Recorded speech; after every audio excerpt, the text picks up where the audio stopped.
by the time I got on the road with you guys, I sat there every night, and I can't stress enough what you guys taught us, me as a musician, about the importance of your craft.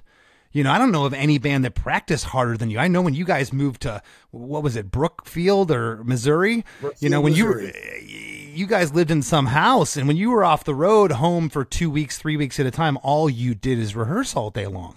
And that work ethic has just, I'll never forget it. And it made me feel like, wow, you can be proficient and you can be good as a punk band. You don't have to suck.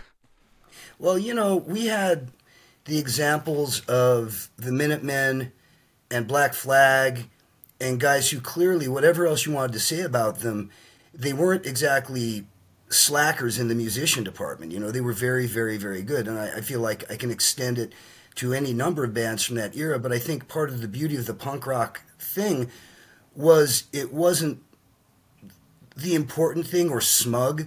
It wasn't like, look at me, I'm a bitchin' guitar player. It was more like, no, we got this cool band. We're going to, you know, all hunker down and do it.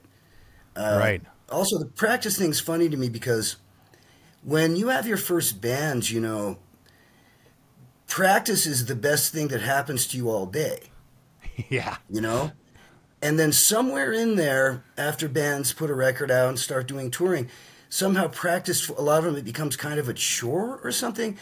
And I try to hang on to that early stage vibe of like, oh, this is really cool. I get to go over, like, to this day, I go over to Bill's house, typically 10 in the morning, and we practice for an hour, 2 hours, and hang out and play records.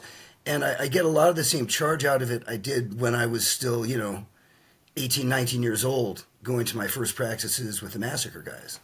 Man, that's so refreshing to hear, Karl. I suffer from that. And it's not that I don't like my guys in my band. I love them.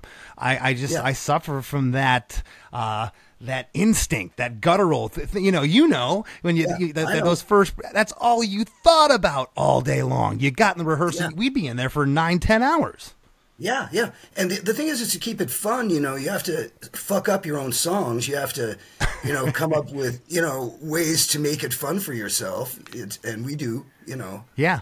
Yeah. Well, a lot of the time, Bill and I spend a lot of time these days going down YouTube rabbit holes of different music and different, you know, people and artists that we might have in common, or we don't even. And, you know, we'll spend an hour or two going through that and then go back to it.